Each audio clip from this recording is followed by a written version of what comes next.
Hello everyone, I'm Tim from Tim's PC, and I build custom PCs to suit anyone's needs or budget. Also live stream my builds and repairs for transparency and educational purposes. So if you'd like to get an awesome new PC and you'd like to see it get put together live, send me a message today. Alrighty, so we're back here again tonight, and this is going to be the last stream for a little bit. So I'll be taking off tomorrow morning, and then you won't see me for about a week, and then you'll start seeing me again. I don't know if that's a good or a bad thing. But anyway, tonight we're going to be building Jack's PC. So I'm going to get stuck right into it because I've got to finish packing.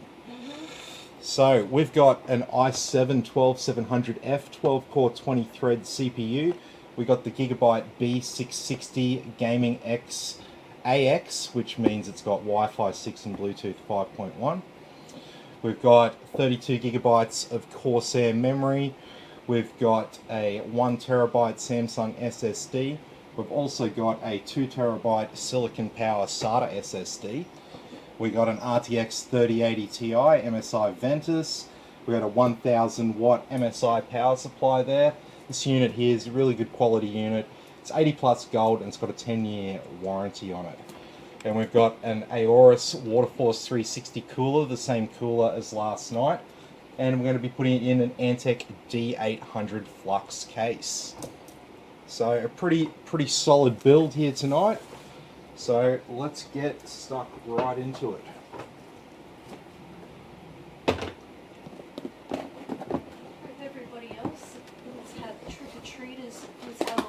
Yeah, we got decorations up and we've had no trick-or-treaters. I don't even have a fucking pumpkin. I even went and bought some bloody extra lollies and shit. Oh. More chocolates and treats for us. More chocolate in the car for us, I guess. Alrighty. So this is a pretty good motherboard, this one.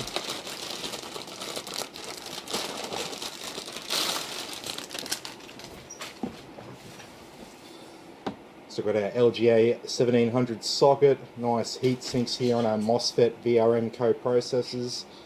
We got 1, 2, 3, 4, 5, 6 fan headers, 1, 2, 3, 4 RGB headers, USB-C, USB 3, 4 SATAs, obviously dual channel memory across 4 slots, 2 USB 2s, 1, 2, 3 M2 slots, and like I said, Wi-Fi 6 and Bluetooth 5.1 is integrated here. Wow.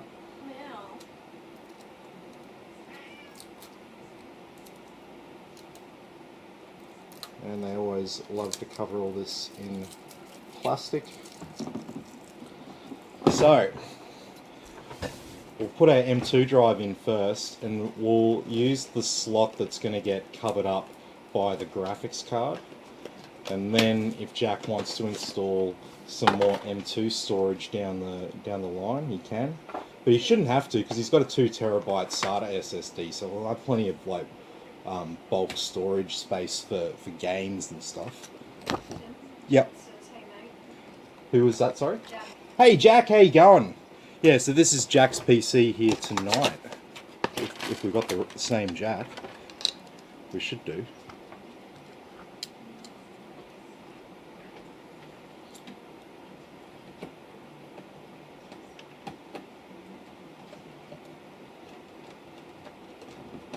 And so our NVMe SSD here has a 5-year warranty on it. So that's the one that's got Windows on it. So if it does fail, it's a bit of a pain in the ass because you have to bring your PC back, but you'll get a brand new SSD.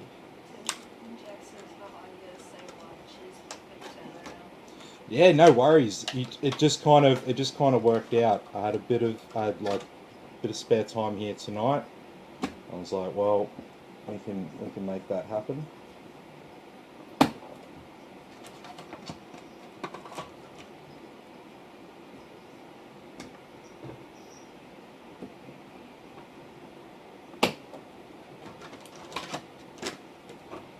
Alrighty. now we just got our CPU. So you do get an included stock cooler with this CPU. However, we're going to be using a much better cooler on it.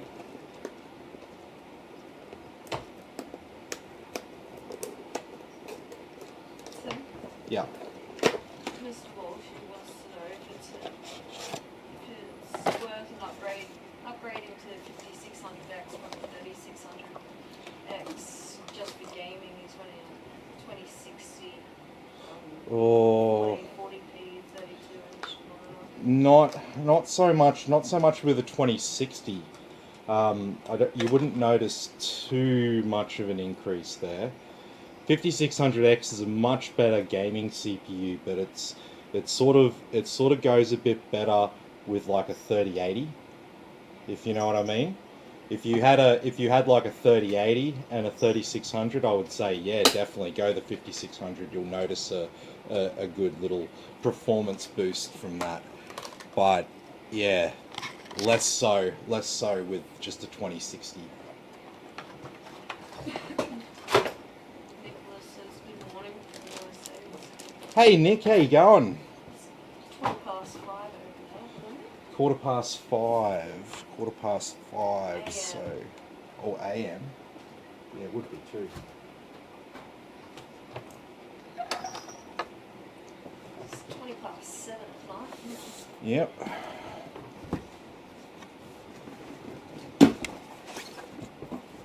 It is in the PM.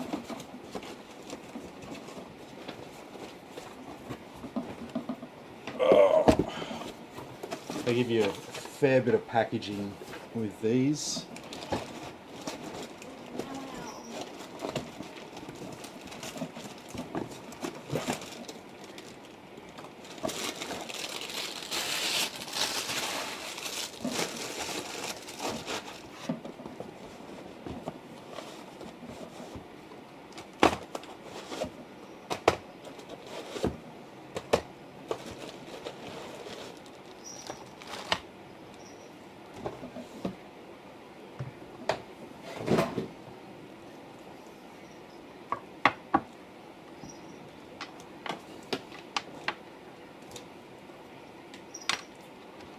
Okay.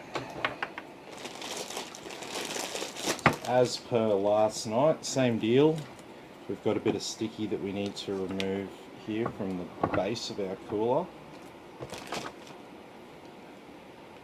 And it's always good getting a decent quality all-in-one liquid cooler. I always recommend them to people. About the only time I ever recommended people go anything other than a high-end one is when the graphics card prices were just ridiculous and like people just couldn't afford anything else. And then yeah, I've had quite a few people have ended up coming back, 18 months, 2 years down the track, and they're like they've got a failed cooler and stuff like that, and I've just told them, I'm like, yep, forget about the same brand that you had, get one of these, 5 year warranty, peace of mind, blah blah blah blah blah.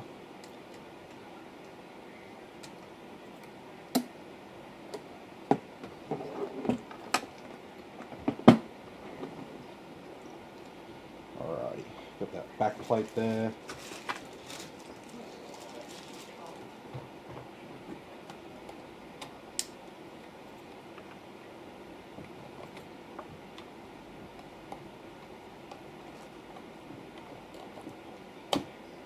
Go. That looks like AMD, generic bolts, and Intel. Yep. What's up? How streams wants to know, is there an option in this build to add more storage as hard drives later on, or does the cooler remove drive bays? No, not at all. The cooler doesn't remove the drive bays in the Antec D Flux cases.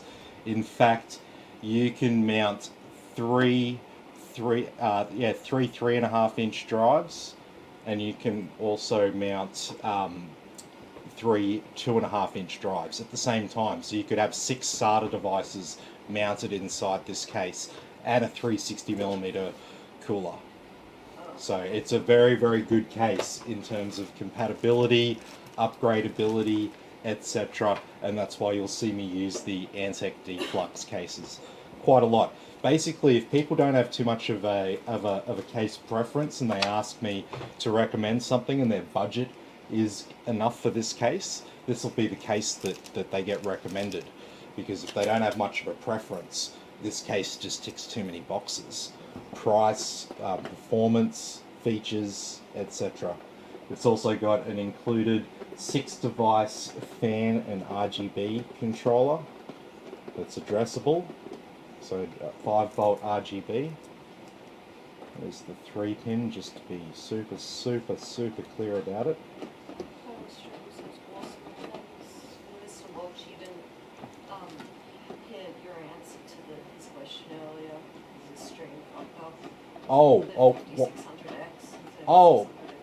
Yeah, I said not so much with the 2060, man. That won't make so much of a difference. If you were planning on, if you get the 5600X, I would be doing that within the context of eventually you're going to upgrade the 2060. Okay, and you want to maximize and be sure that you've got a good CPU to pair with, like a 3080 or above. So yeah, it's good. It's good having the ability to store more drives. So if you hang out with me for a little bit more, when we open this up, I'll show you exactly how you mount 3.5-inch drives and 3 2.5-inch drives in this case all at the same time. Because there's a little bit of a trick to it. It's a little bit yeah, it's not exactly completely clear. So if you haven't seen it, if you haven't seen how it's done, I'll show it to you. There'll be no confusion then.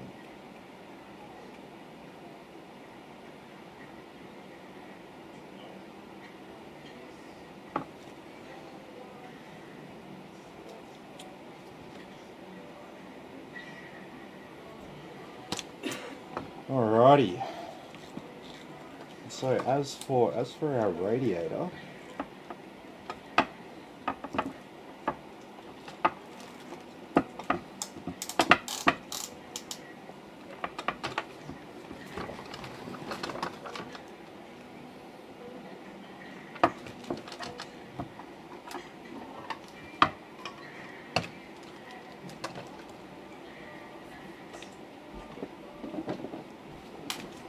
Move cap.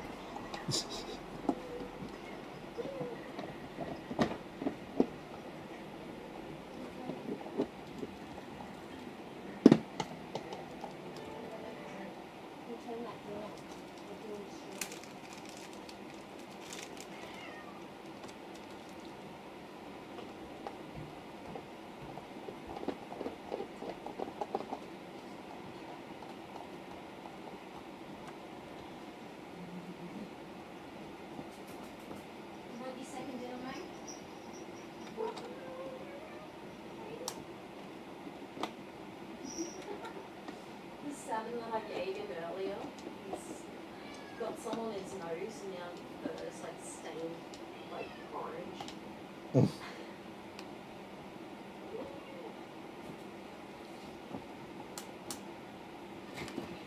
Yes. Oh, I know. It's a tough life being taskers and like. Oh, you see, I'm like an old cat. yeah, that'll work. That'll work just right.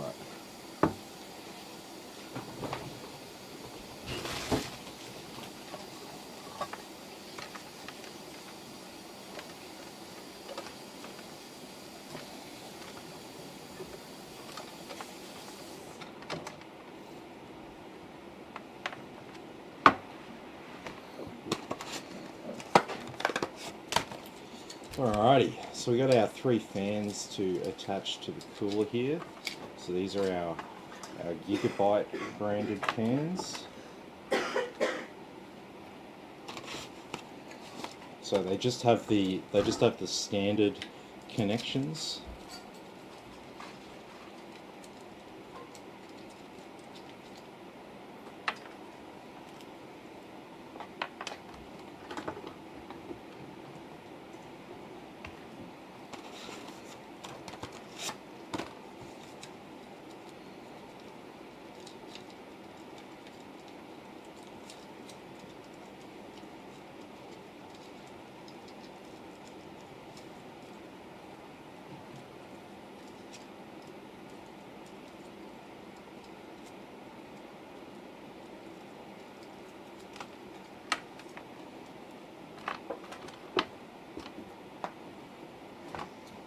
Alrighty. Oh, those other two screws for our cooler.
No, that's not going to work, because it looks like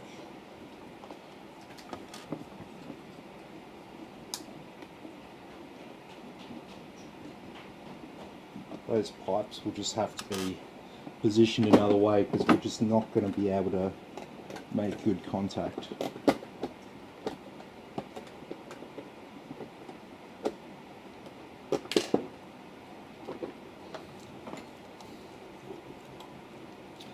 That's a bit of a shame.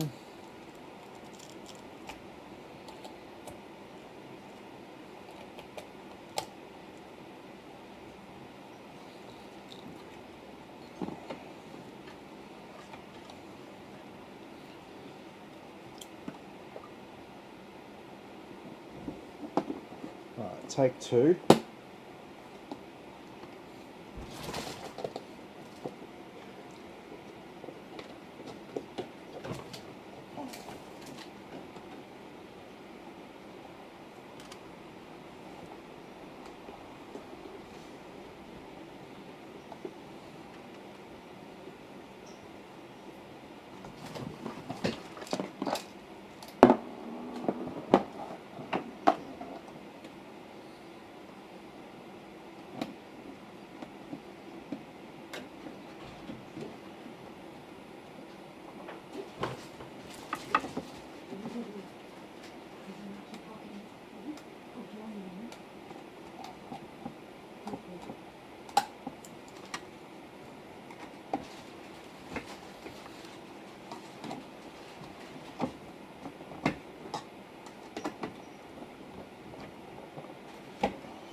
Okay, slight little detour there. That's alright. So really we've just got these three fans to screw on to our radiator, and we're pretty much in business.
Okay, alright. Let's focus now on the case. So Yeah. Jack wants to know, do you get nervous if a customer watches you build, like performance pressure? Oh nah, I've been doing it. I've been doing it for a while. It's all right. I just feel like I'm alone here in my house.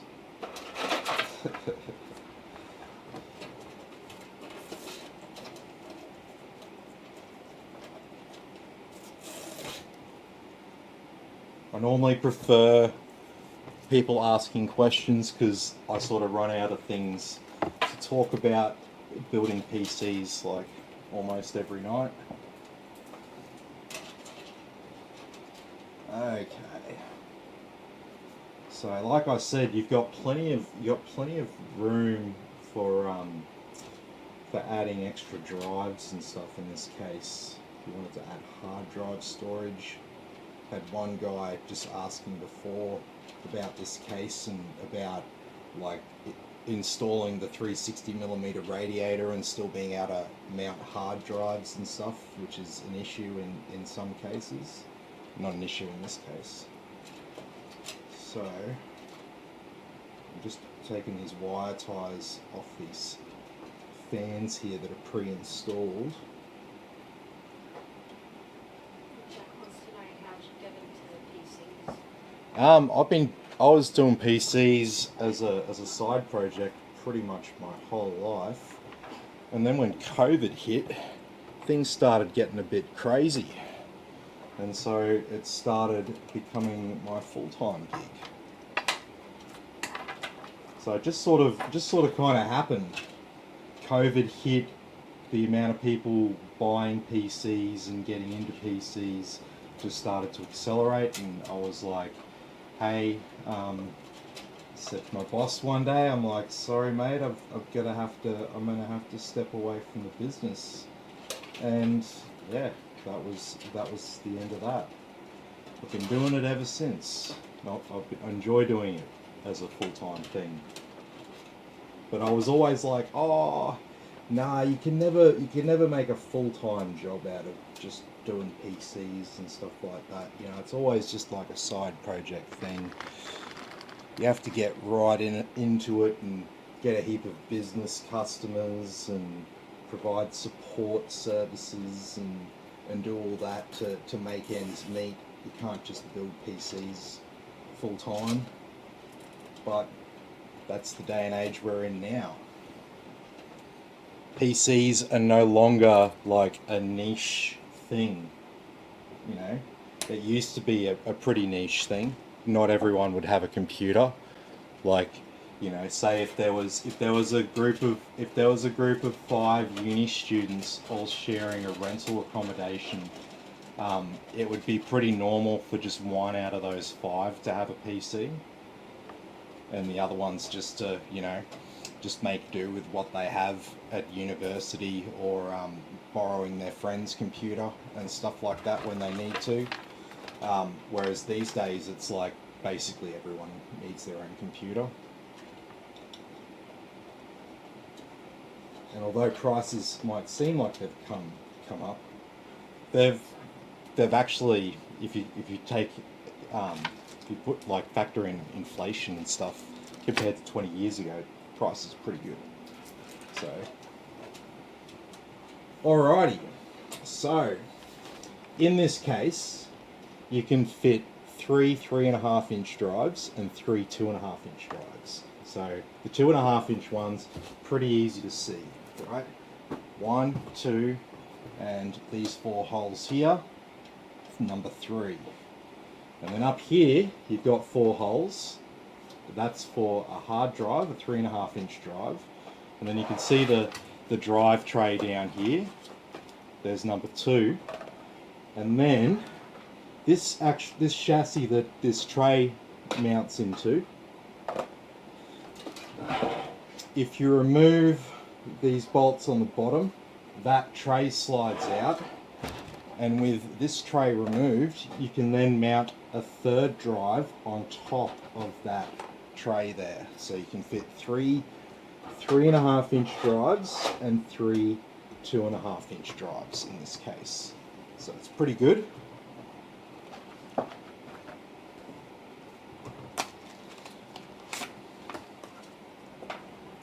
So we've got this SSD here, and I'll use one of these little trays here for it. Yeah. Darren says good morning from the UK. Hey Darren, how you going? Good to have you here, as always.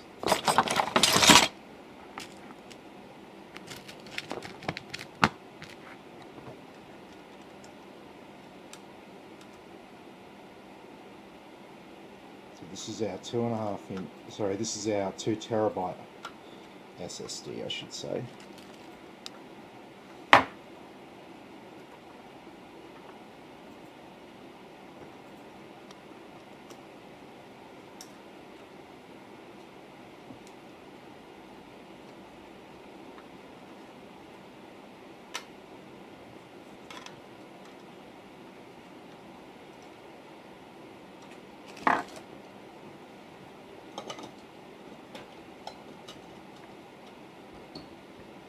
There we go. So there's our 2.5 inch drive installed there.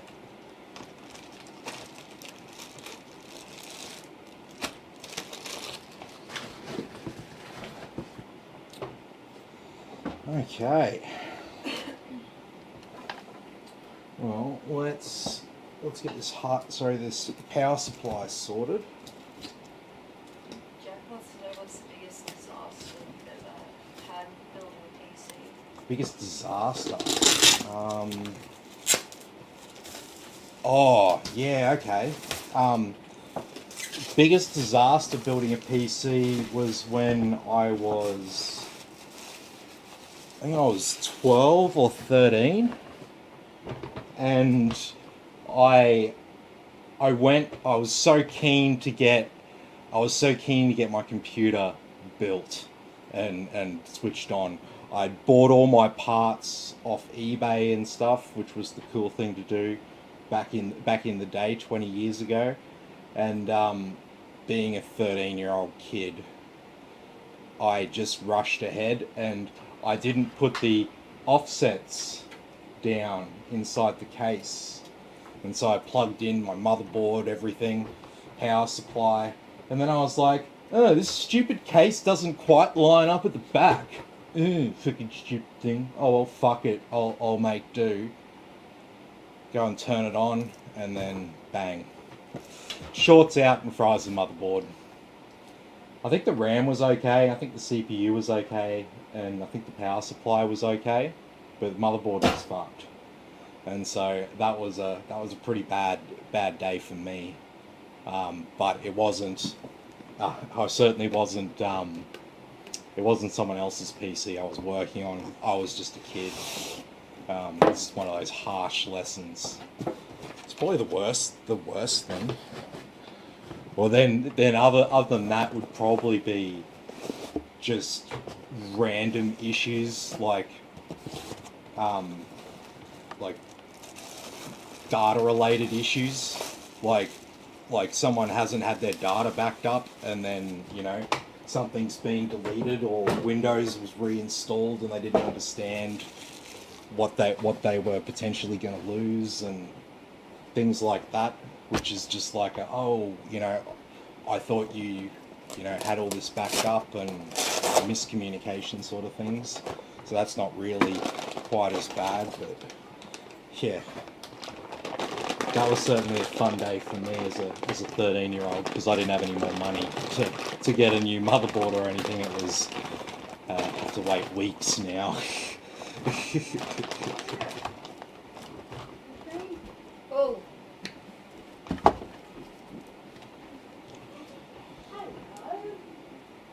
Alrighty. So we need this one here. This is our main power for the motherboard. And so we got 24 pins on one end and 30 pins on the other end. We'll need one of these for our SATA related devices. We should have 3 of them.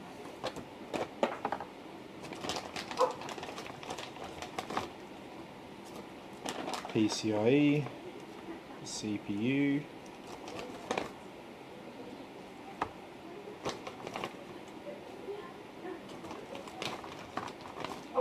PCIe.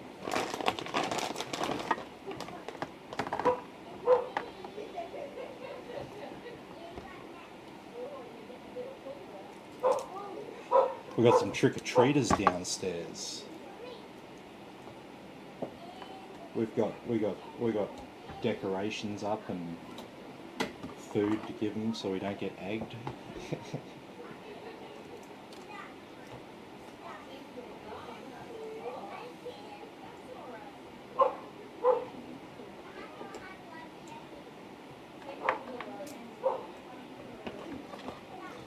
And one more PCIe.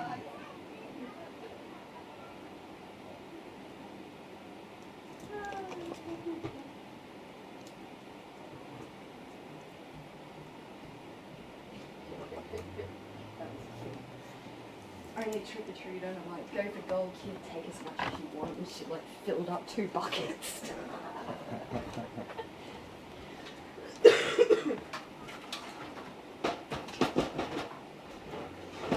Alright, so we've got all the cables that we need there for our power supply.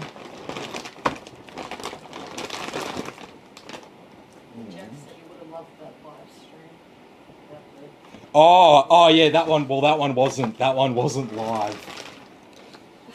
That one wasn't live because I was 13. So the concept of live streaming anything, pretty much, hadn't really entered my head. Like, not like, you know, oh, you know, I'll be able to live stream something from my home. You know, this is, I don't know if anyone remembers the internet in Australia 20 years ago. But yeah, the concept of live streaming a video feed from someone's home back then was just, that was never going to happen. Jack said he bought candy, nobody came to the house. He said they came to his place once, but he had no candy. Never again. Yeah, it's a bit annoying. So one of the kind of interesting things. So I used to work in the FMCG industry. Now, if you don't know what that acronym means, that is basically the retail and consumer goods industry in Australia. And so basically all of those big food companies and other companies that you've heard of, food and consumer goods companies, Nestle, Mondelez, etc. So one thing I can tell you is that the Mondelez, that's the company that owns Cadbury, right? They've been investing millions. I think it's like tens of millions of dollars over many years in trying to develop Halloween as an event in Australia. And it was ramping up, and the investment in the event was ramping up from Mondelez's part. They were spending more and more and more every year, coming up to 2020. And it was because 2020 Halloween was going to fall on a Saturday night, and it was going to be the biggest night ever in Australia for Halloween.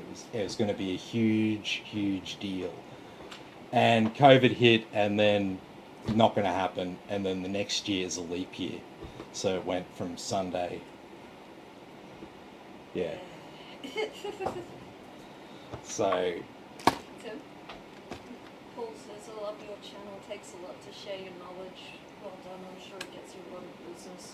yeah, well, I'm hoping that it does. Like, I'm hoping to actually employ someone a couple of days a week to do a lot of video and other editing type stuff that I don't really get time to do with all the content that we upload to YouTube.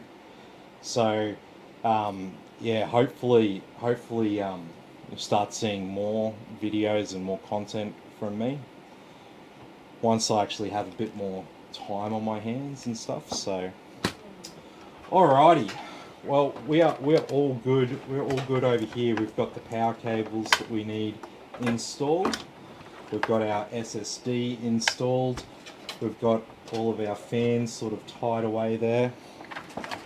I'll just loosen these 4 bolts in this back fan, and the reason is we need to just to mount our radiator. Then once it's mounted, it's not really a problem. And then as for all of these fans, where are we? I'm gonna have to take all the Halloween shit down as soon as you finish this live stream. So we're not gonna be here tomorrow. No, we're not. And I don't really want to leave a, rotting pumpkin outside. No, you don't.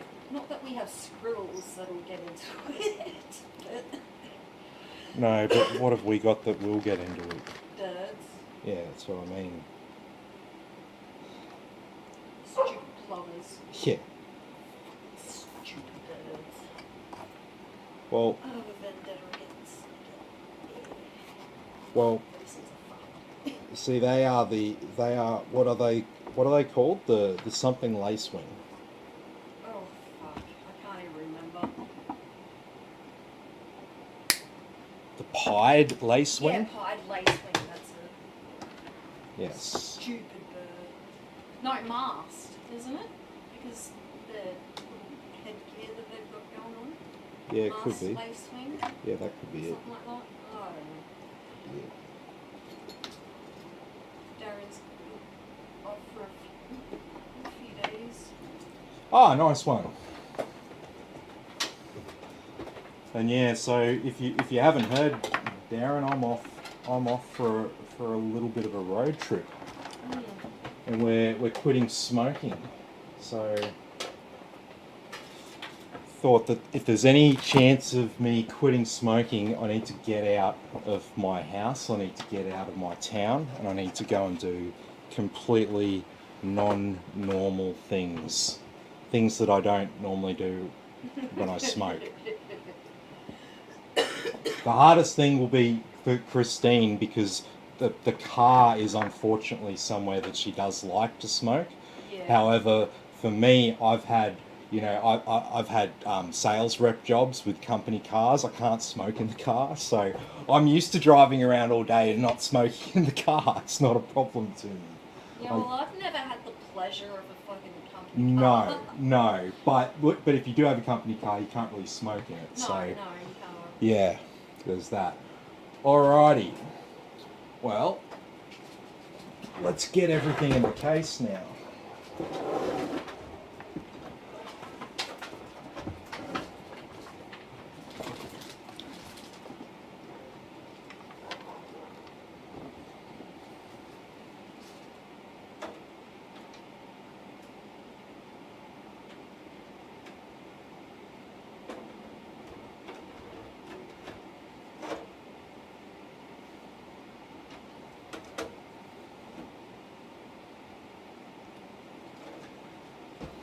And so I don't have any offsets to adjust here or anything like that.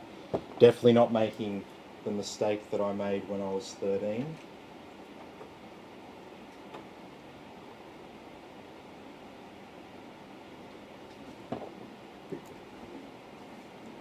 Unfortunately, my screwdriver is completely demagnetized.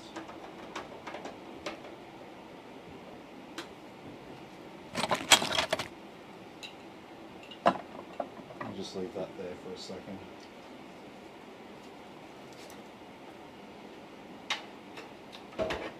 Okay, all these cables coming from our radiator.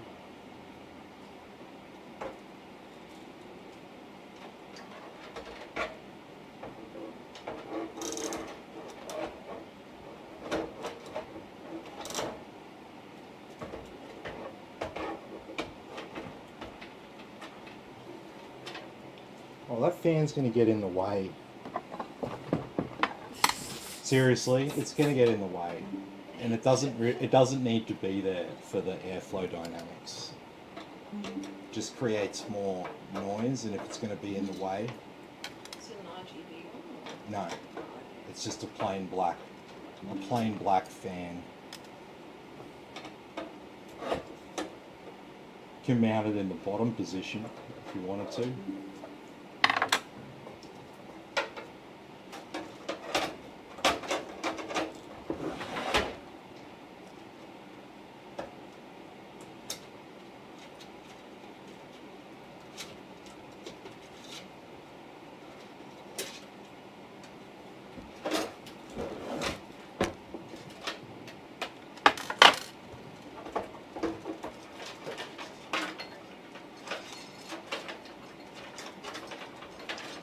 So this case actually mounts 9 120mm fans. So the same number of fans as the Lian Li Dynamic 11. And that might actually surprise a few people. You might be thinking, where the fuck do you mount that many fans in this little case?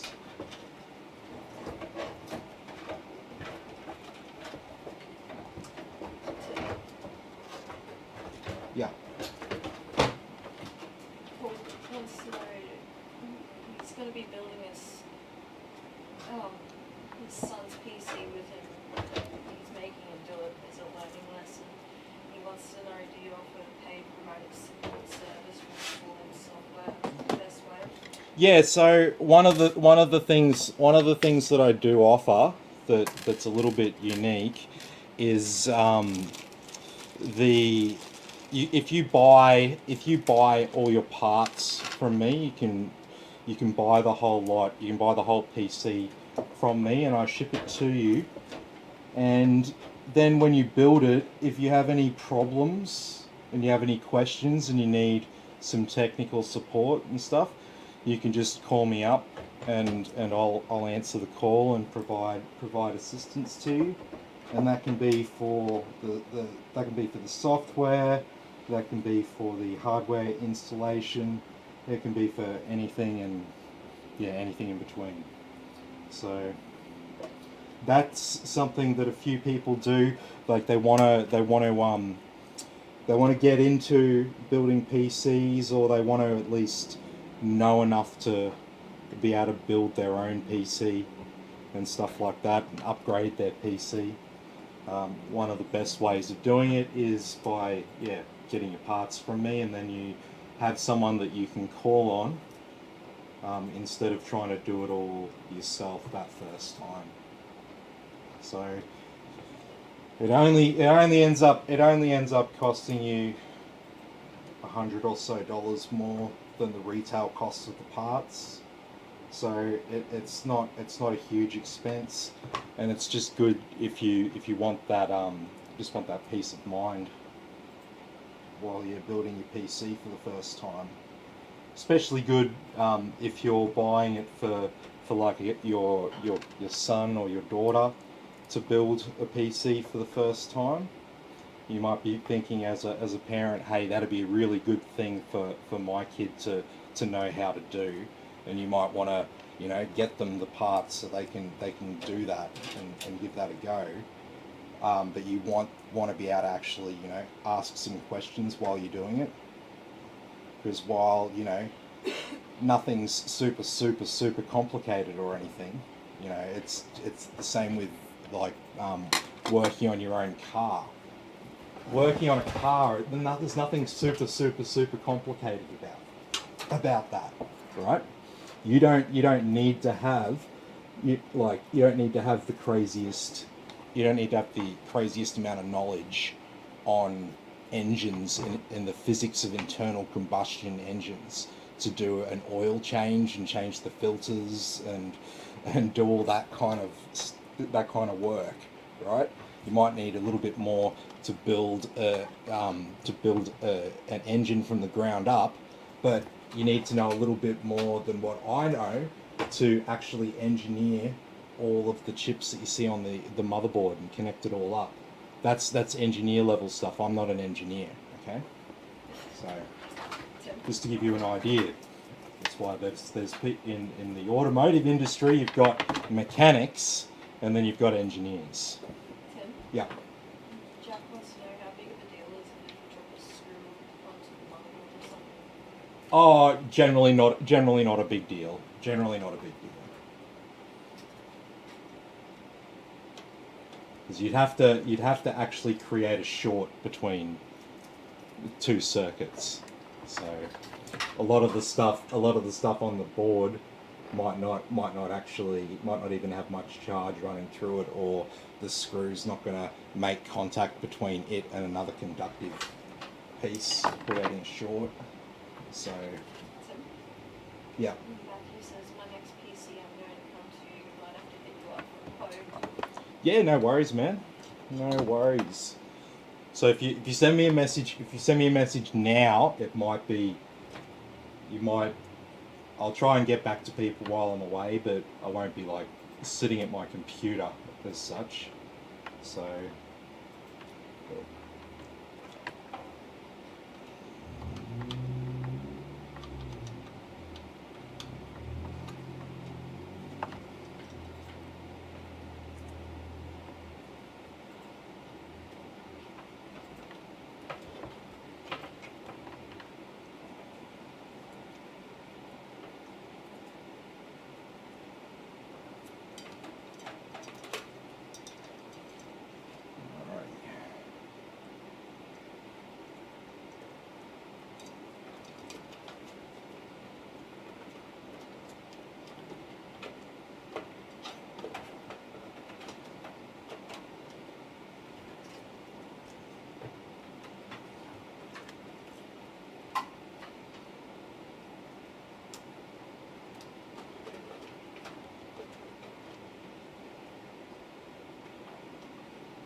alrighty, there are all of our SATA devices hooked up there.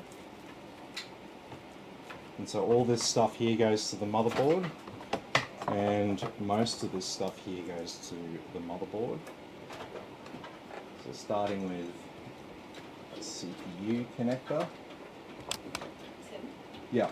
Paul says, thanks for that. I have an ICT business which I'm heavily involved in, where it's all video reverse and sort of developments, gaming PCs, and all my everyday things, and that it's time, Paul. Yeah, no worries. Like, yeah, that's what a lot of people don't understand, is that the IT, you know, your friend might have an IT job.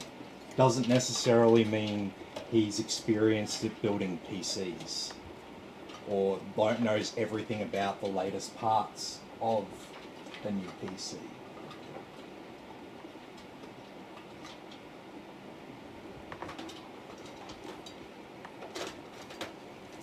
And even if you've built PCs in the past, if you don't keep up to date with parts, you got hours of research to do into the latest parts and what's going to be the best for your dollars and stuff like that. What good price performance looks like. And you know, I get people all the time who have built PCs in the past, and they're just like, I'm too busy with my family, my job. I don't have time to sit here for 3 hours researching the best parts. Just coming to you to make it all happen. Because I know I can come to you and you'll get me a good deal for the dollars that I want to spend. And I don't have to spend ages researching all the parts and working it all out for myself.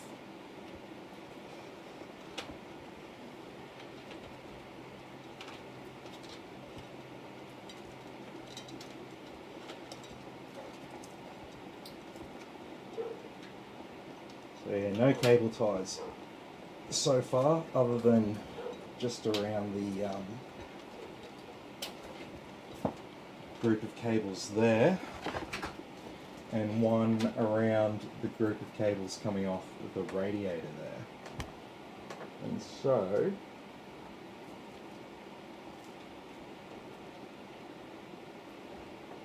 where are we?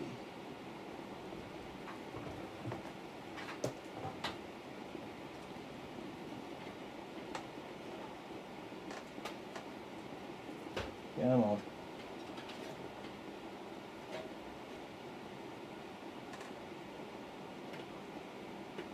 So that's our front panel audio connector, so that's the speaker and microphone jack on the front of our case. So we've got our CPU and front panel audio cable just sort of tucked around the lip there. Oh, here's one cable that I almost forgot about.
Alrighty.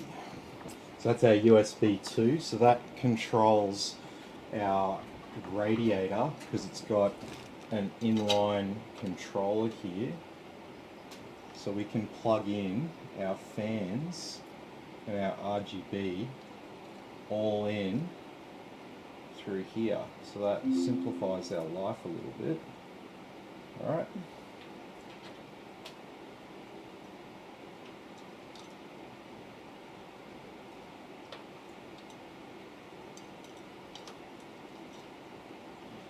So there's the fans, and then all the rest here is the RGB.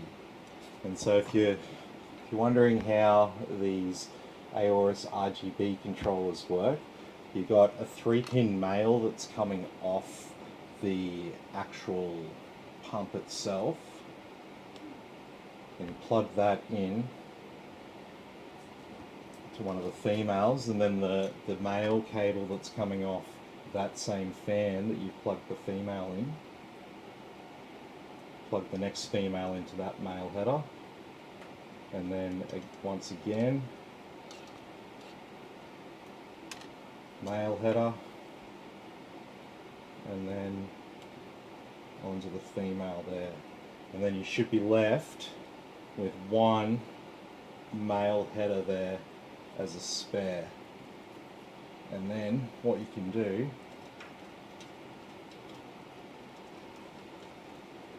is, shouldn't even need a cable tie, just bunch it up and just tuck it up there around the lip, and that'll be fine.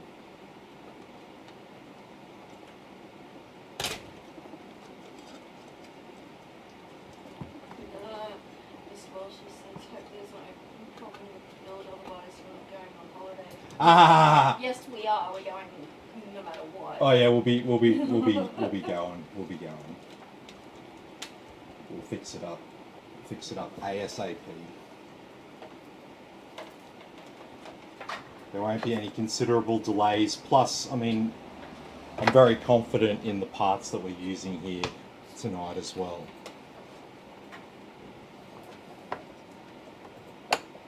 Sometimes when you see a build here, sometimes it's not my first choice because it's always what the customer wants. It's like I can suggest things, but if the customer wants something else, then we do something else, unless I've got a real solid objection to it. I'm not going to tell you that your style is shit or something like that, you know, or I'm not going to argue. I'm not going to argue brands with anyone. If someone thinks a certain brand is better and it's objectively like just as good as the other brand that I'm suggesting, I'm not gonna sort of argue the point there. I don't work for any of these companies, right? I don't get any kickbacks from them. Okay.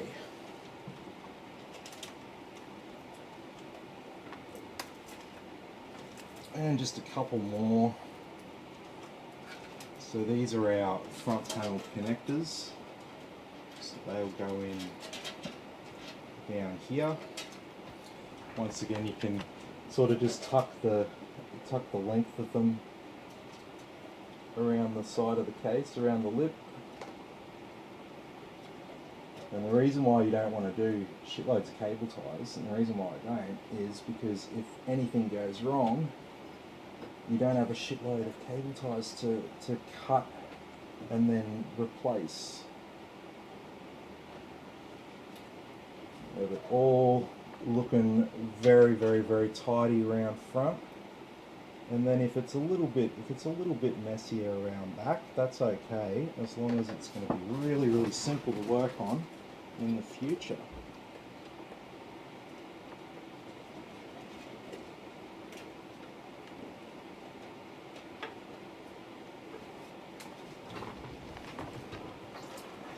So like I said, we can just sort of tuck that excess around the lip of that cable. Now we've got a USB 3.0. So where have we got that? That's on the side there, and we don't have a type C in this case. That's the only thing this case sort of lacks is that type C header. But you know, once again, just sort of tuck it around the lip of that case there. And we don't have much else to worry about here now.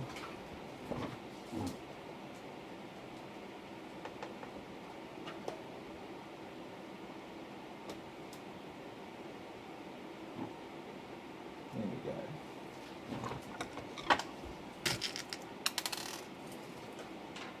we go. So let's get some more screws in this motherboard. Actually got offsets that we're screwing into here, unlike 20 years ago.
Alrighty.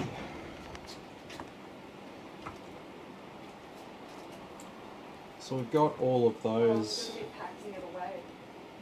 All of those plugged in. Huh? Yeah, I think so. So we're just going to route our controller, our RGB and fan controller.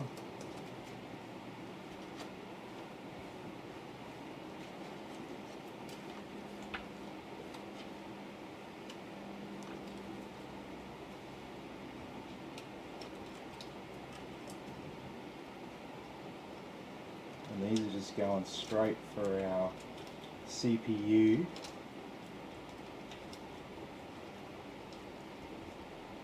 And top RGB header up here.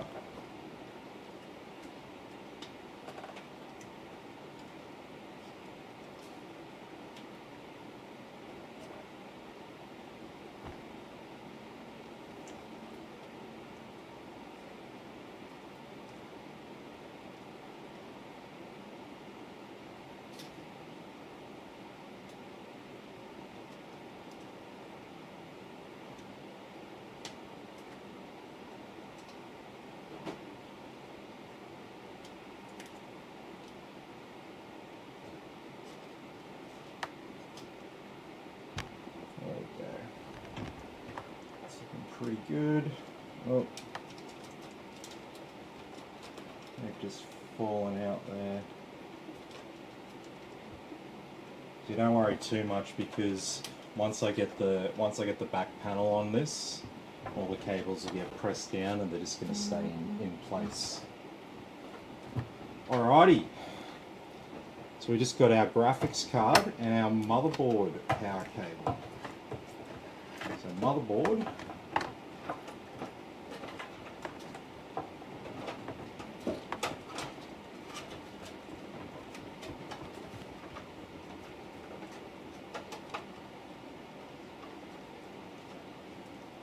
So I won't need all of the length in this cable. Just need a little bit of it. So what's left I'll tuck away.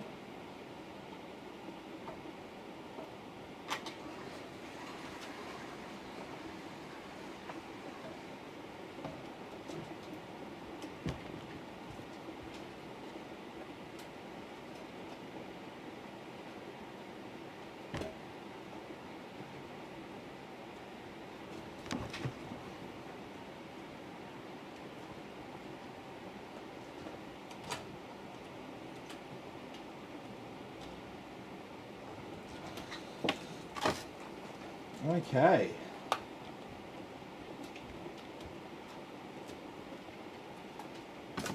Graphics card time.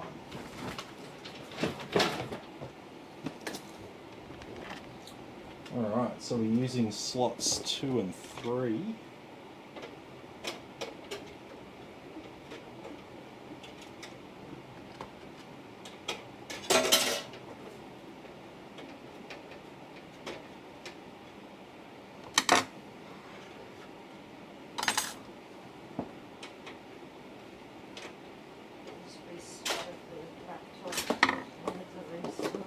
Oh yeah, sweet.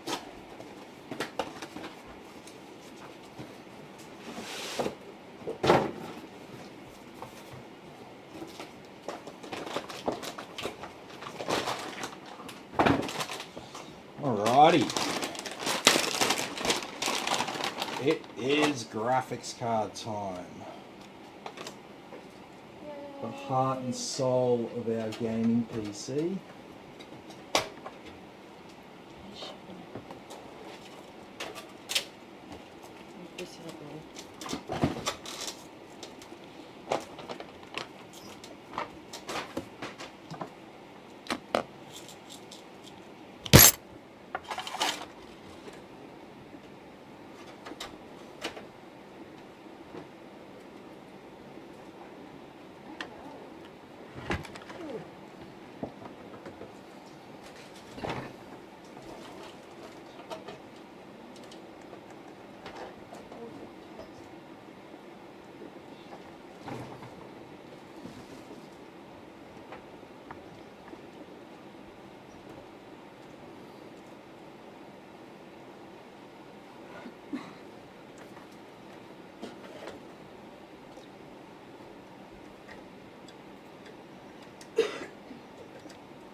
Yeah. Jeff wants to know, do you have a 1440p monitor recommendation? Yeah, send me a message. I'll have a look for you. Because my recommendation will depend exactly what's on special at the major retailers like Centacom.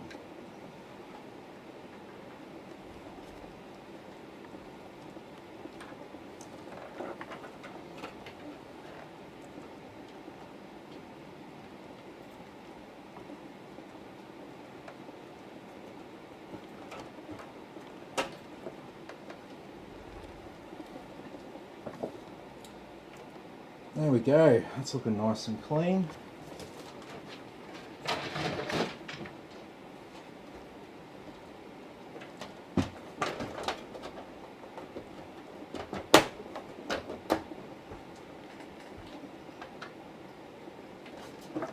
Oh.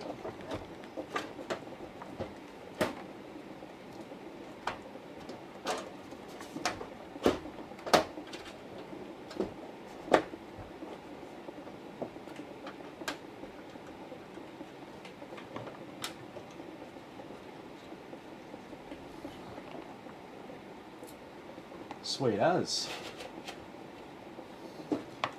Alrighty, well, it's all well and good to put it together, but it's another thing to turn it on and make it work. So let's see how we did there tonight.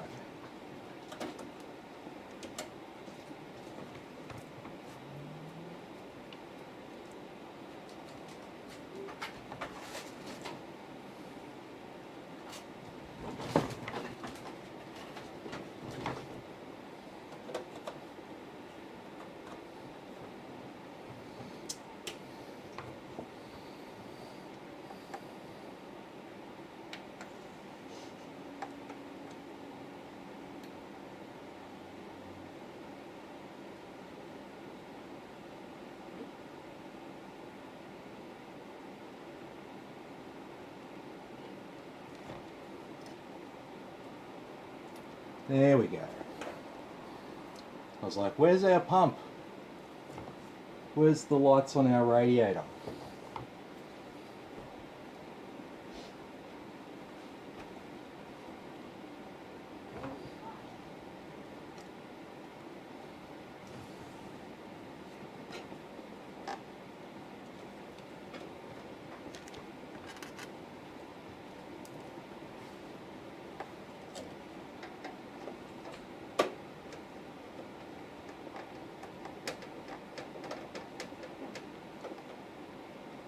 How are we looking? How's that cable at the back?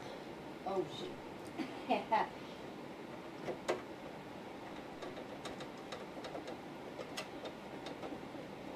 Alrighty. Okay. Let's try it again.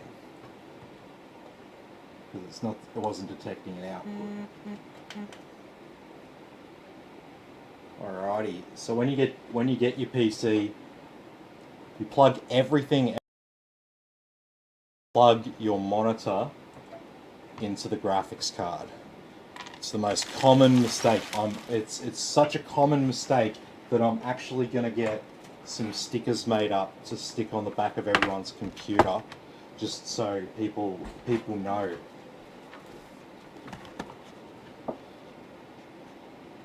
Alrighty, what have we got here? We should have... I should have a more modern BIOS for this motherboard.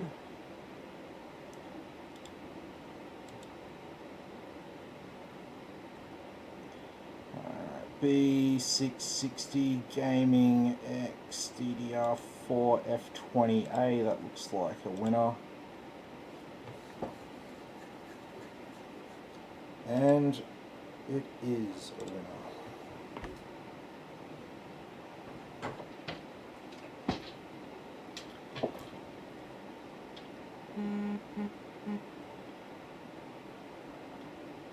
All right, so what do we think? What do we think with the back fan removed and the pipes at the back? Yeah, I like Do we like that? Do you think that's cool?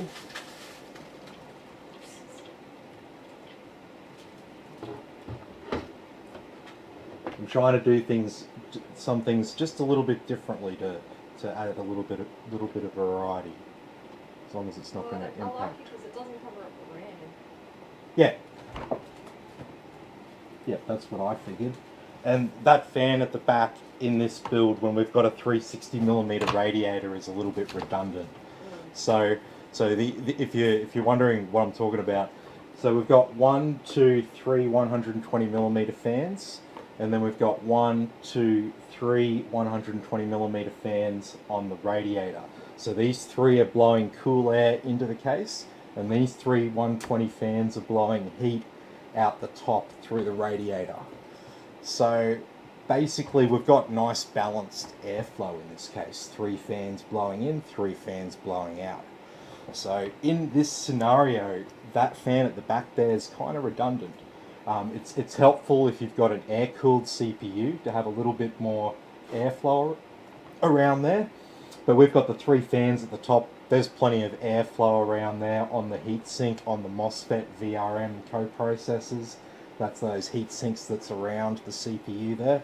Still plenty of airflow from those fans on the radiator there, cooling those heat sinks down as well. So it's not going to be a problem, and it's not like it's there for aesthetics or anything like that. It's just a plain black fan. I'll probably ship it to Jack as well if he wants. If he doesn't want it, I'll just chuck it in my pile of spares.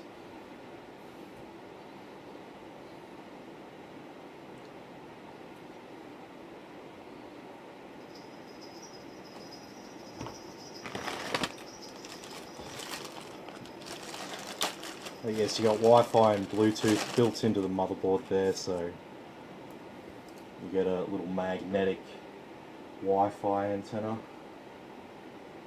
You've also got 2.5 gigabit LAN as well. So this is all ready for when we finally get faster internet.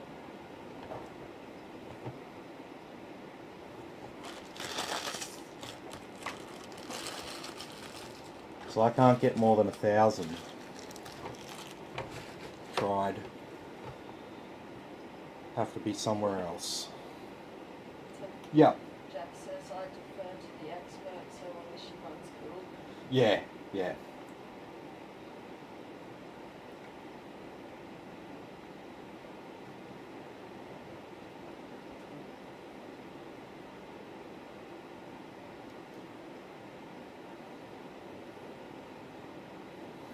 Yeah, see the thing is with this particular radiator, the pipes are a bit shorter. So when I mount it in this case, it's a little bit like, yeah, it's a little bit weird.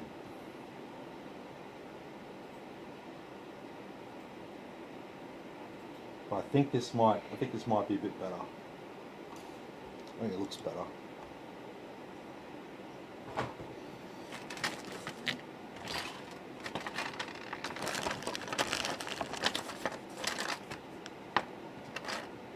Yeah. Jack said he found 3080 Ti is particularly hot for a colleague at work. Is it unusually hot?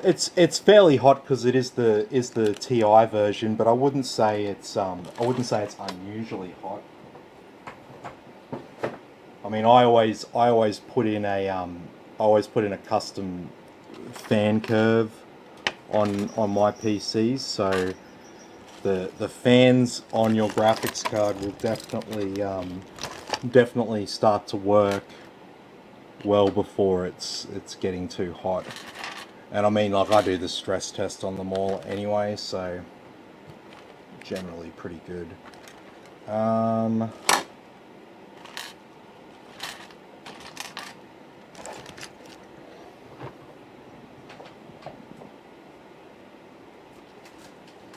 I am missing my Windows drive.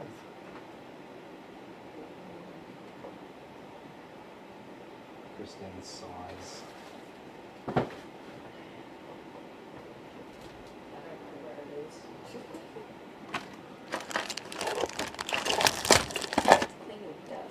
I know I need to clean my desk, but we're going away and I'm trying to get as much stuff done before I go away.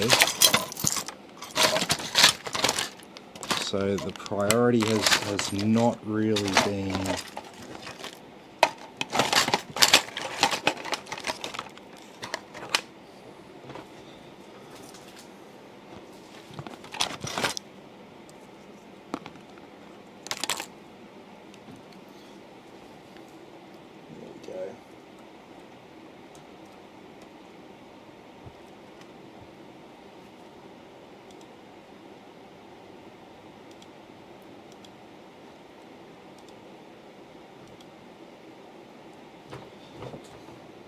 alrighty.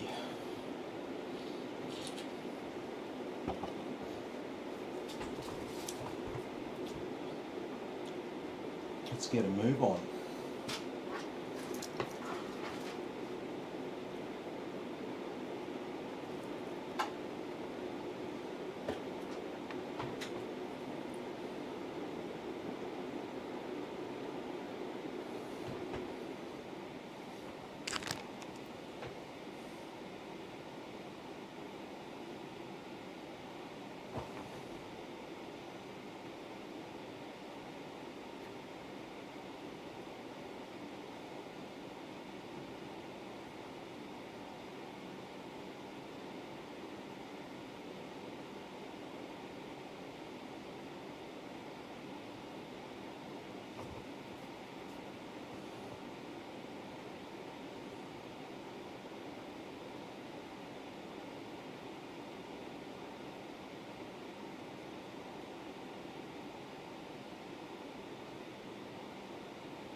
Alrighty.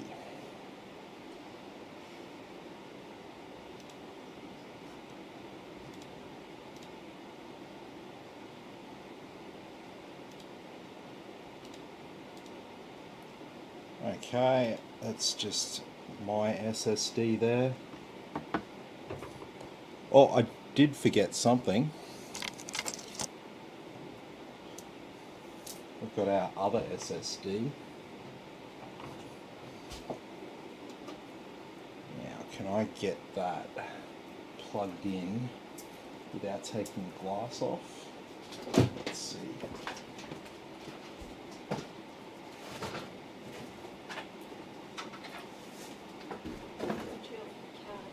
I know.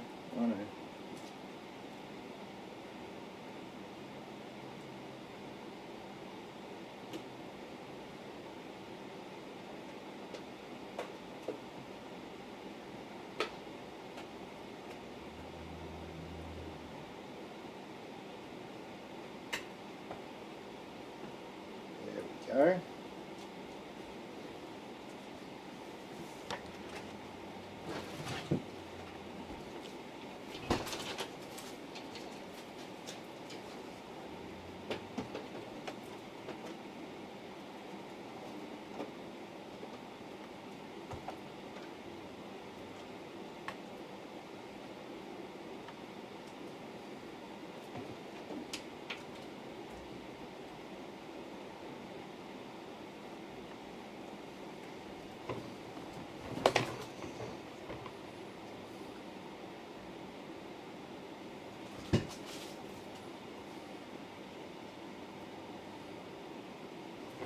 Okay.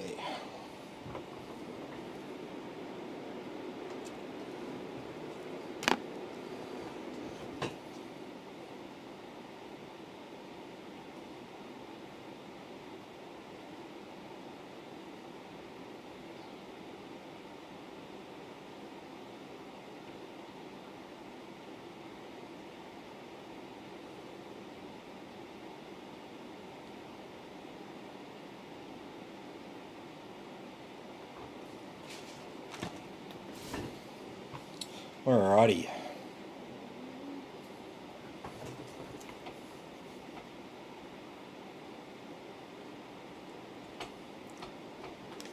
So we're nearly done at this stage.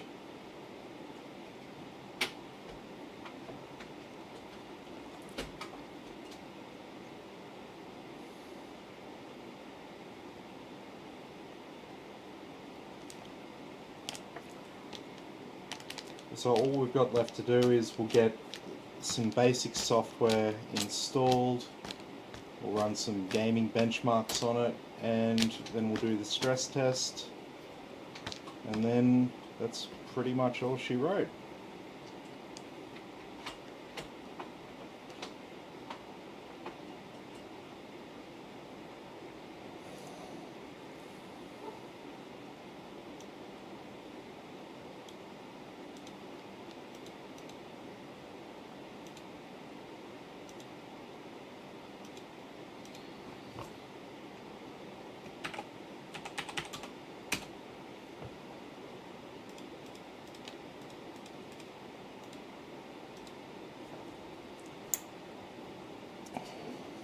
Jax is cool, man. It's been enjoyable watching.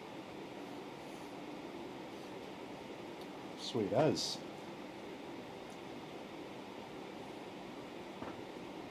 Well, you should be very familiar with your computer now.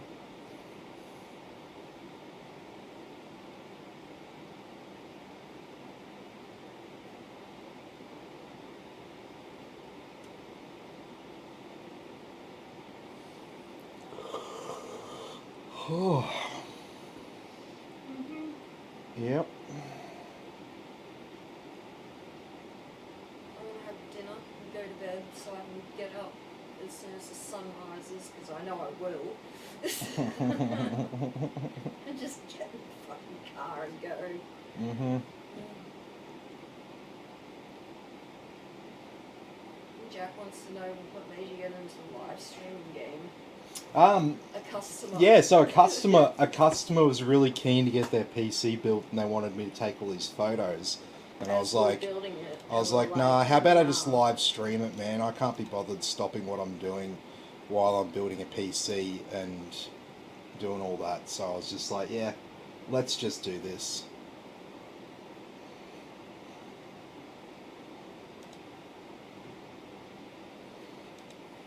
So unlike last night, our LAN driver works, so we don't have any of that drama that we had last night. That was fun.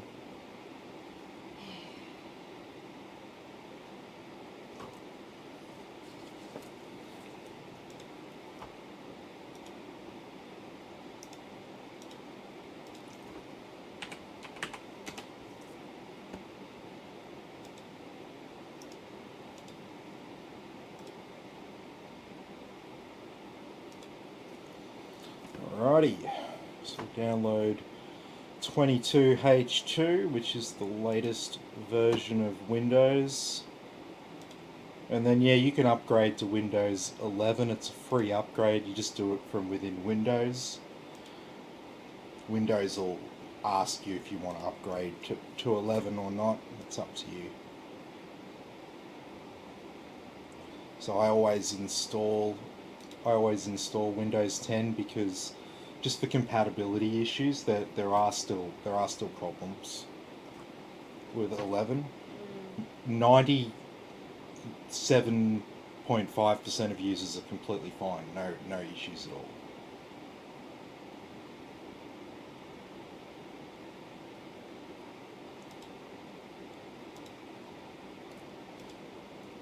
But yeah, I'll never make more support calls for myself. Put it that way.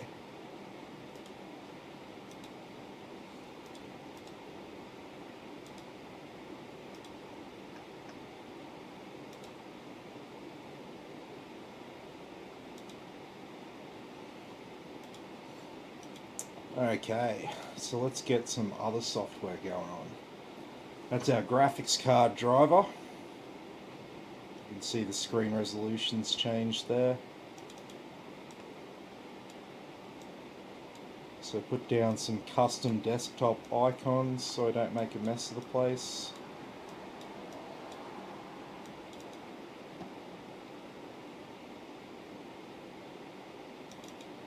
Tim? Yeah. Jack wants to know how much you charge for support, or is it included with buying a PC for like odd job questions? Yeah. If you're my customer, you can ask questions and all that.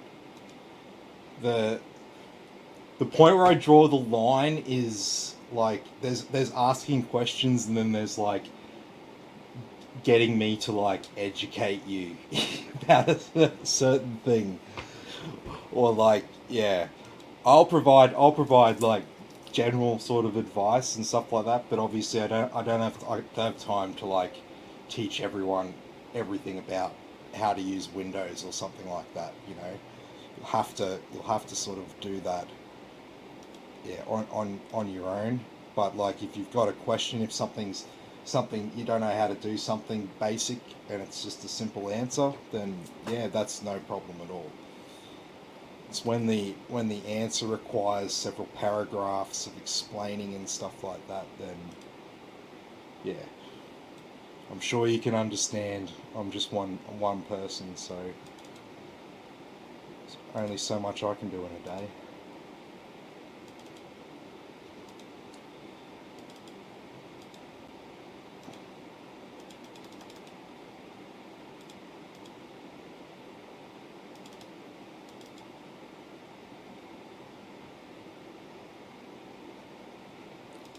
Alrighty, so this is all installing a lot faster now.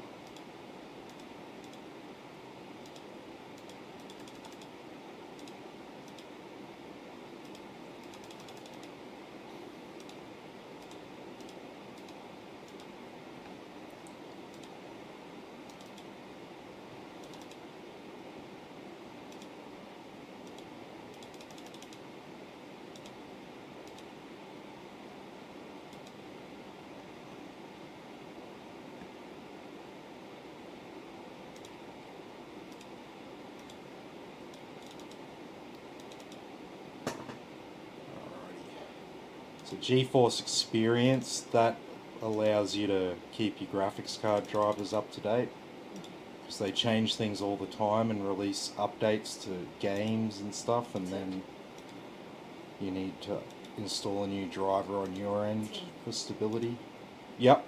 Paul says you should charge for that as managed services. Yeah, definitely.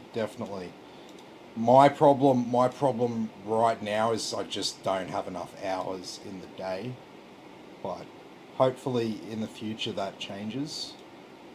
Jack says you should install speedrun. Install, sorry? Speedrun. Yeah.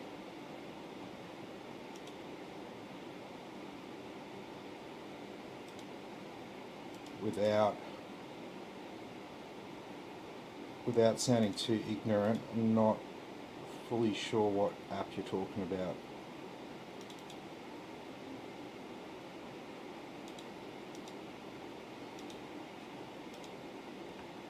I do I do bench tests on it and stuff like that, so you'll get to see all that.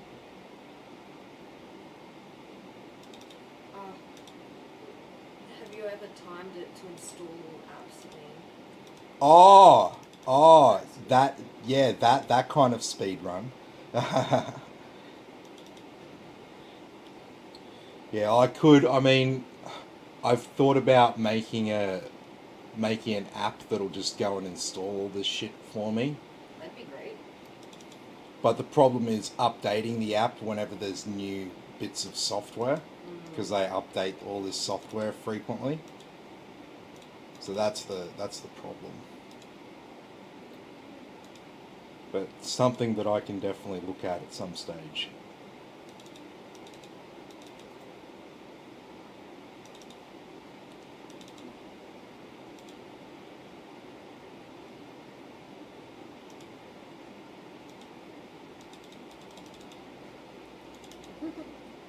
Tim, Yeah.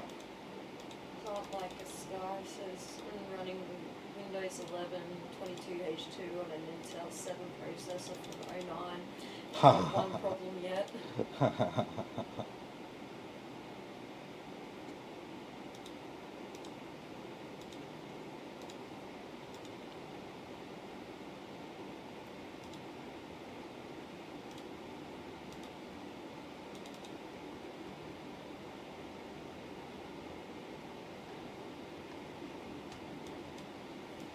Alright.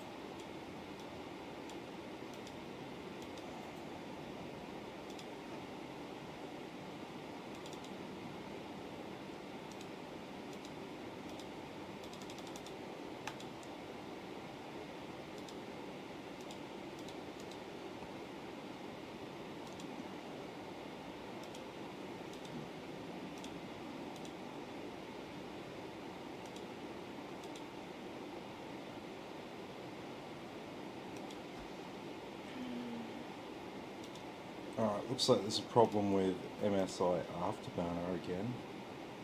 Oh, what's new?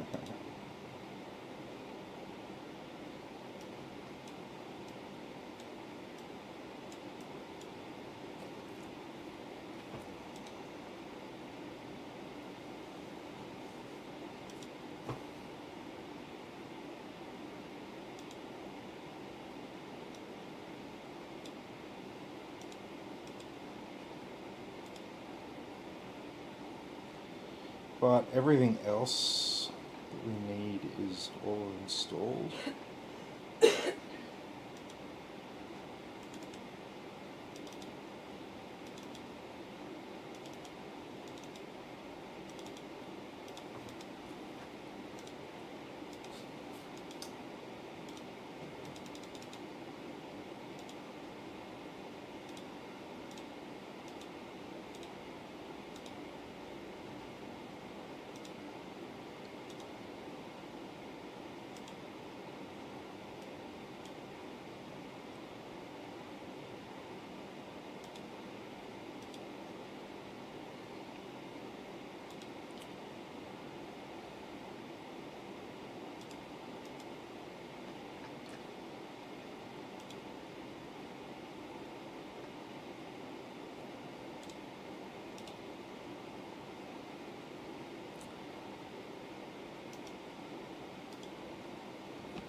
Tim? Yeah, Jack wants to know if you recommend an antivirus or just Windows Defender. I just use Windows Defender. If it's just like a gaming PC and just real basic stuff, if you're not going on to the second and third page of Google results, stuff like that, you should be fine.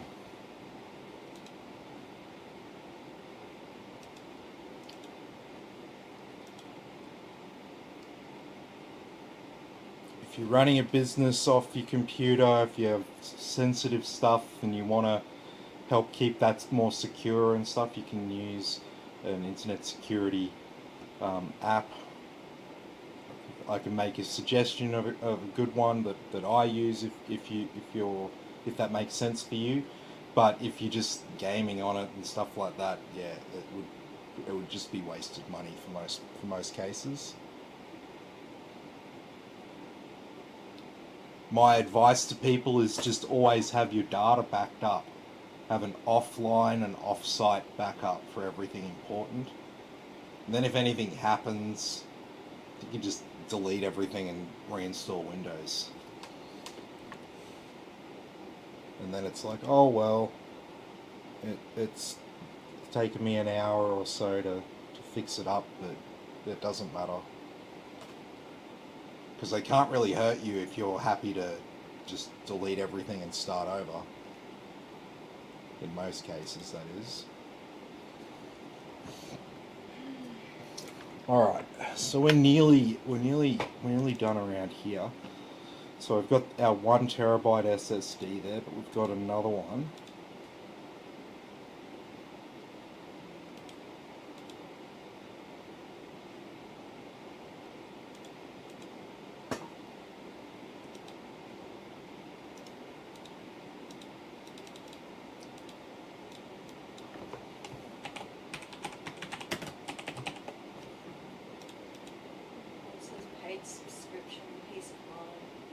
Yep.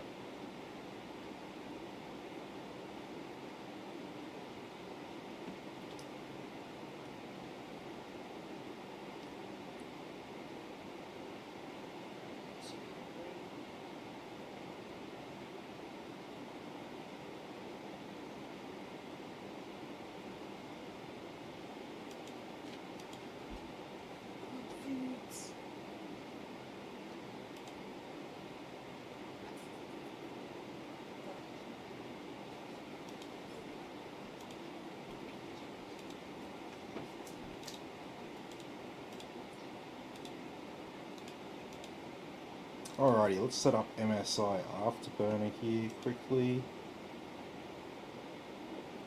What's going on with our drive? Why aren't we...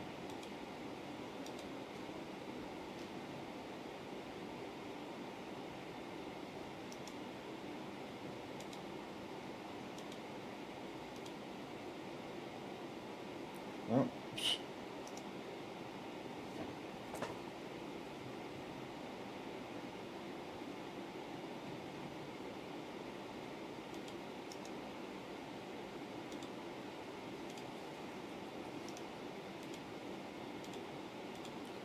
Let's try that again.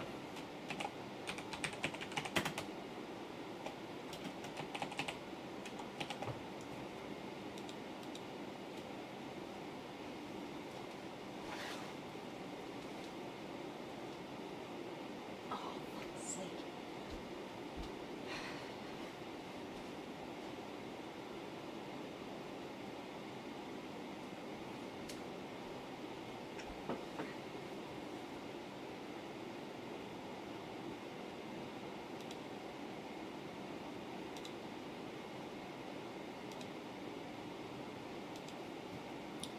Okay, let's just give her a restart.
Are you pretty hungry?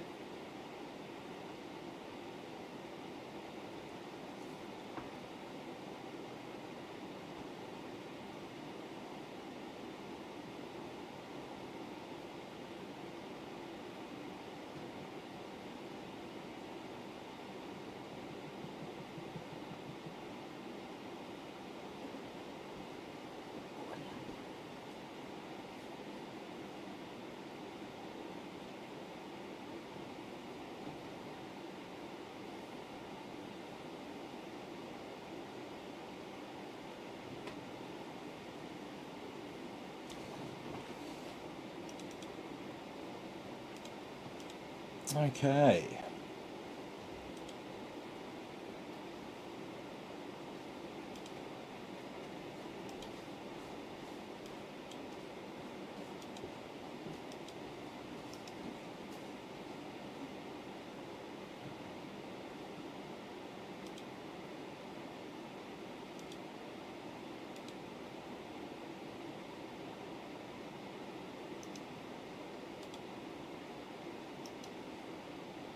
What's the pin for the laptop, Tim? Half the password. Oh, okay, yo.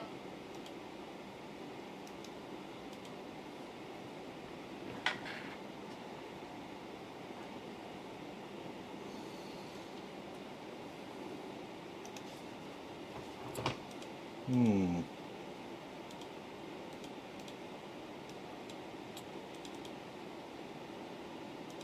Getting some strange behavior from the from our SSD.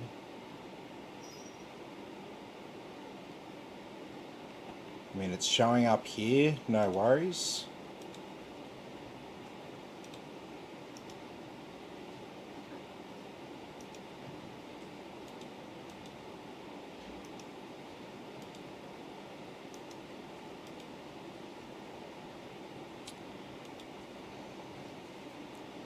Showing up here fine, but yeah,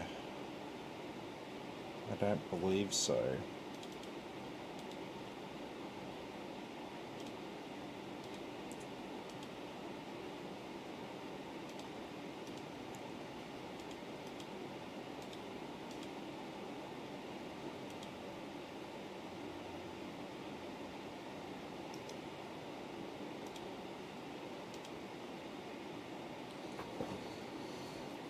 Okay, so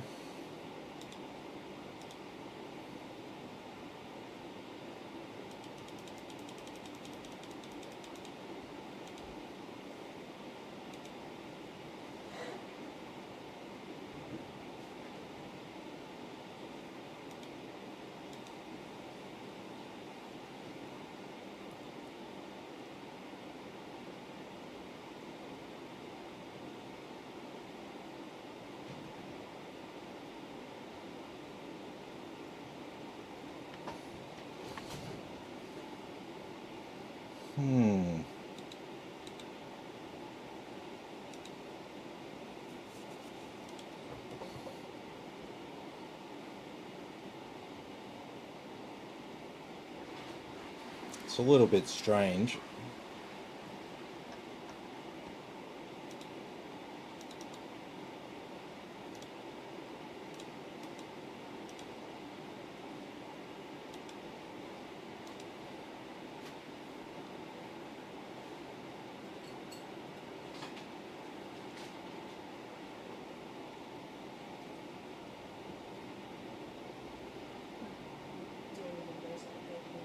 Oh, yep, cool. We'll have a look what's going wrong with this SSD. I think we got a bad SSD. It's okay, it's not, I mean, it's just it's the secondary one. No, here we go. Now it's working. It's just being temperamental.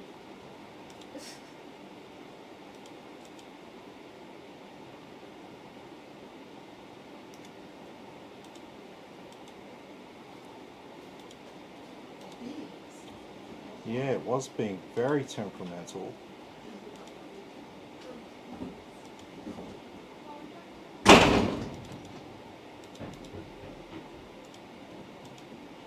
There we go.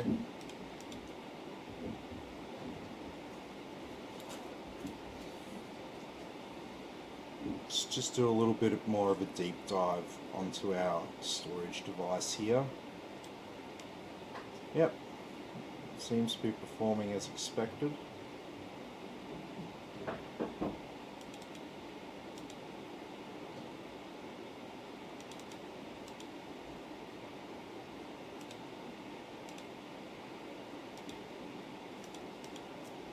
Alrighty.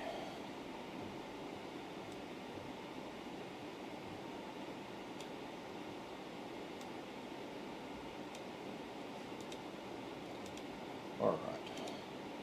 So these are all the stats we're going to see in our on-screen display when we run the benchmarks.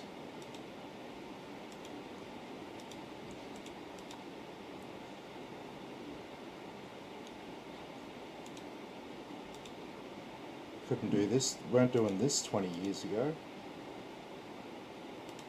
The stress test was when you first used it.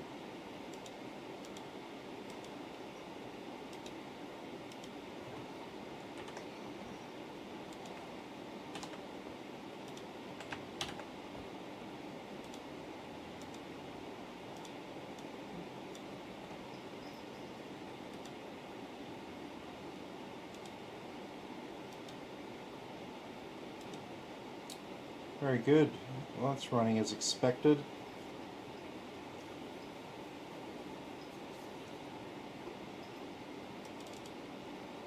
And Disk Info was already talking to it before, and it wasn't showing any issues. So this is basically like a scan tool for your car, but for your storage devices.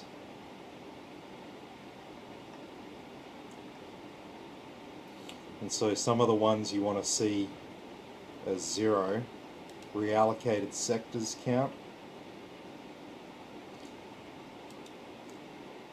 uncorrectable sectors count when read-write,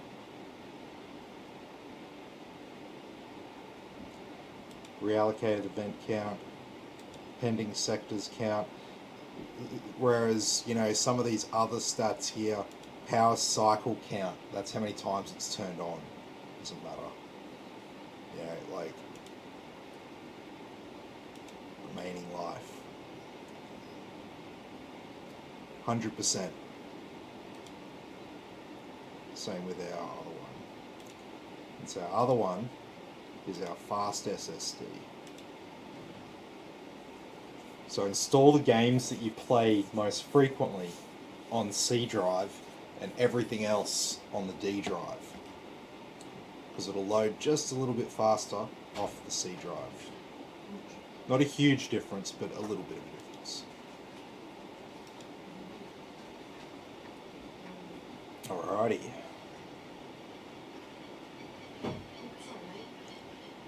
So there's our CPU running at 27 degrees, down to 26, hasn't even got over 52 yet, but we haven't really been doing much. We don't need to worry about that. Let's run some gaming benchmarks. So Heaven, high, no anti-aliasing. And so this number here below RAM is how many frames per second it's currently running at.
Yeah.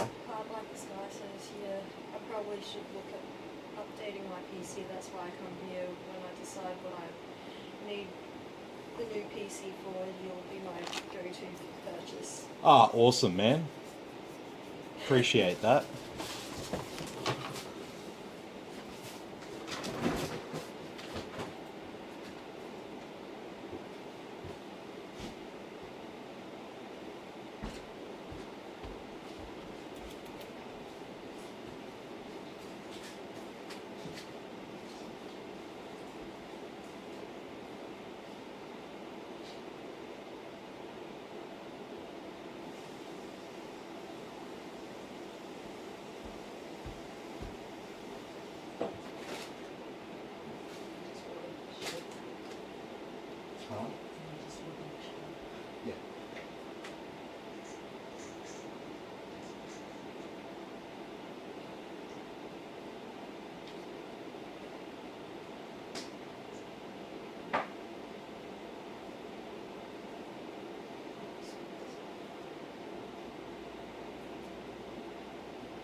Huh? Just like stressing. Yeah, probably.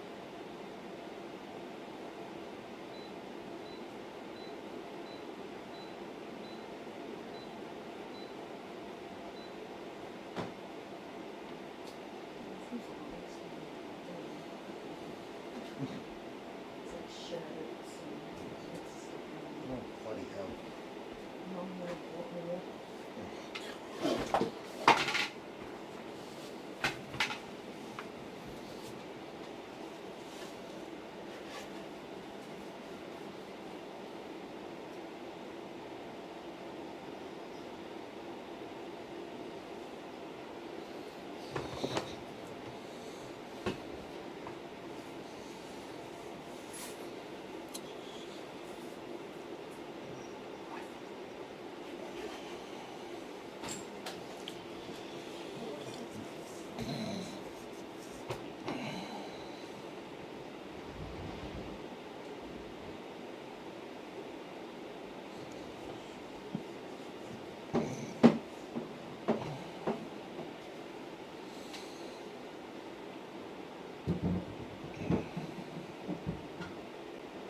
Okay, so that was Heaven there on high with no anti-aliasing. Now we'll do Valley. We'll do this one on Ultra with max anti-aliasing. So these are free apps that you can download yourself and test your own system and compare it to any of the systems that you see here on my live streams. We do the same ones every night, so you can make comparisons.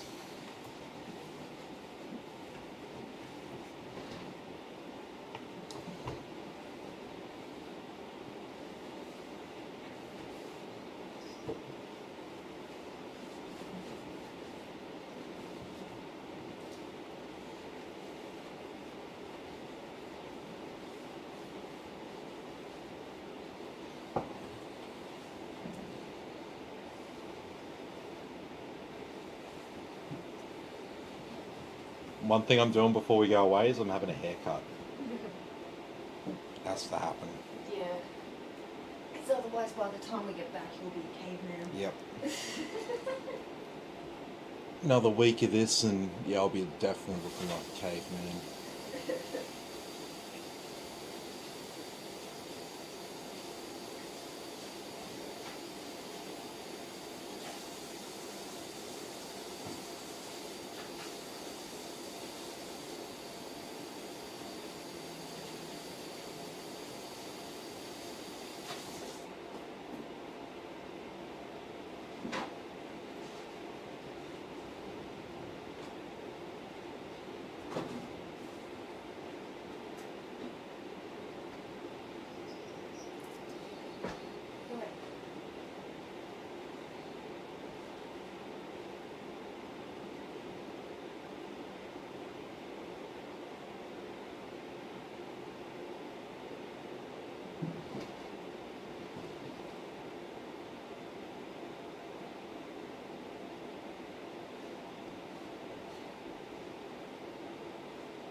What's up? Yes, Tinja says, I think your holiday's been cancelled.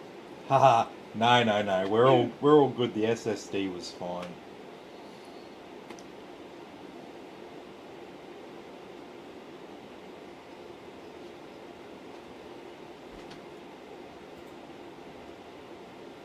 Paul wants to know where we're off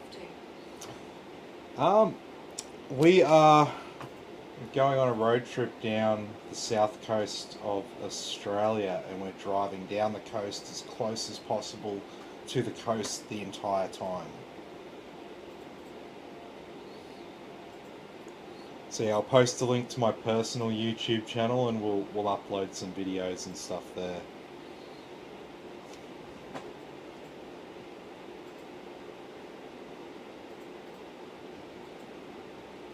Alrighty, so that was Valley there.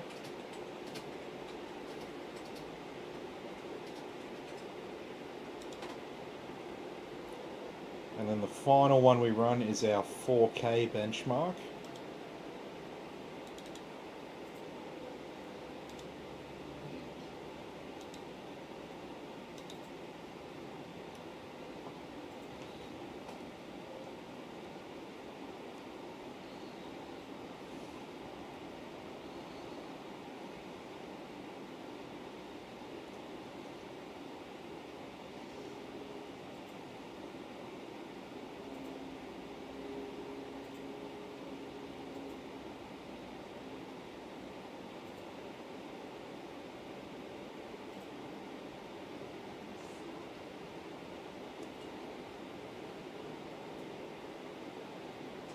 Yeah. On the screen. Oh, geez. It's all the way down south. Oh, yay. See, check out Oh, yay. Well, we are staying on the coast. That's a good thing. Yeah, Because if we were going inland, that would be that shit. might be a problem. Yeah. It's okay when it rains on the coast. It's just a bit shit if you want to go to the beach. What's shit is when it rains heaps inland, and then it floods and everything gets cut off, and yeah. Sometimes it takes days for the water to go away. Mm-hmm. It's good fun. We've been marooned before. I've got we own a place that gets flooded out in massive rain events. Well, we don't get flooded on our property, we just get cut off. Paul says Our stop property at- doesn't flood.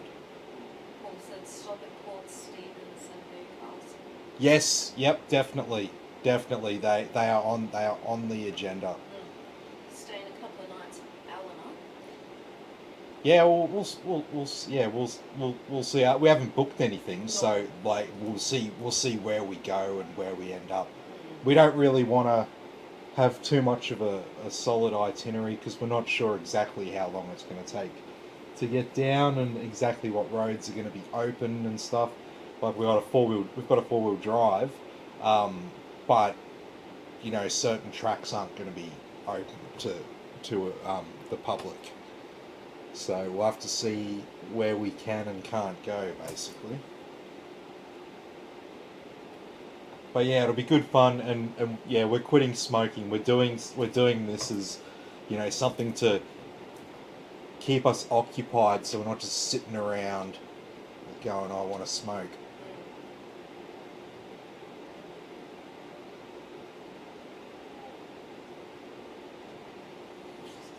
Into the oven with the dogs. Mm-hmm. I'm so hungry. How far away is food?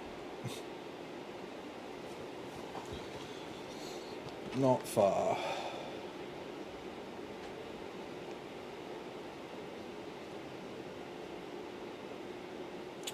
Alrighty, this is our 4K results. Jack says good for you, man. It's a hard habit to give up. Yeah. Do you get grumpy when you go without? Oh, we'll get grumpy. We'll get grumpy, but we're here for each other. That's the plan, and we're you know we know that like after a few days, it becomes significantly better than yeah.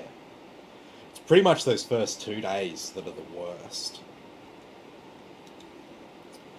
Alrighty, so far, while we're running the gaming benchmarks, CPU didn't get over 64 degrees, and the graphics card didn't get over 67. 84 on the hotspot, 74 on the hotspot, and 84 on the memory. These can go up to 100 degrees, hotspot and memory, and the GPU can go up to 83 degrees. So, well under temperature there. Nothing to worry about. But what we're doing next will generate a bit more heat.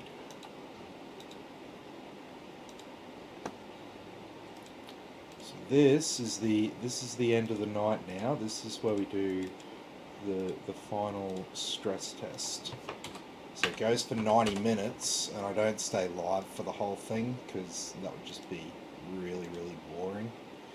So what we're doing here is we're basically stressing out the graphics card and the CPU at the same time.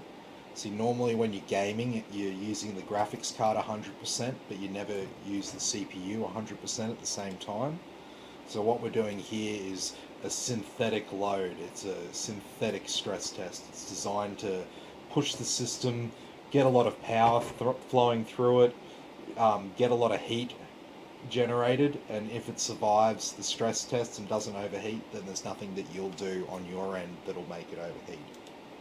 And if it's overheating, that will be an indication of a problem. Alrighty, so this is like running a game here with our furry donut, and then over here we're stressing out the CPU. And so we've got these 20 boxes here working on this image, and then we've got our CPU over here in Task Manager. It's got our 12 cores and 20 threads. We can see exactly what they're hard at work on down here. And same for our graphics card. We're going to be stressing out our graphics card 100% there while we're doing it. So this is designed to, like I said, generate a lot of heat. So yeah. So as we can see there, the CPU straight up to a much hotter temperature there, 90 degrees. And so that's actually a good thing because our CPU is running, is got a lot of power running through it right now. It's actually good temperature for that wattage. And so yeah, we just let this one run, make sure everything's performing as expected, and then yeah, that's pretty much it. So look, I think that's where we'll leave it for the night. So thanks everyone for watching. Be sure to like and subscribe to the channel, and I'll catch you all in the next video.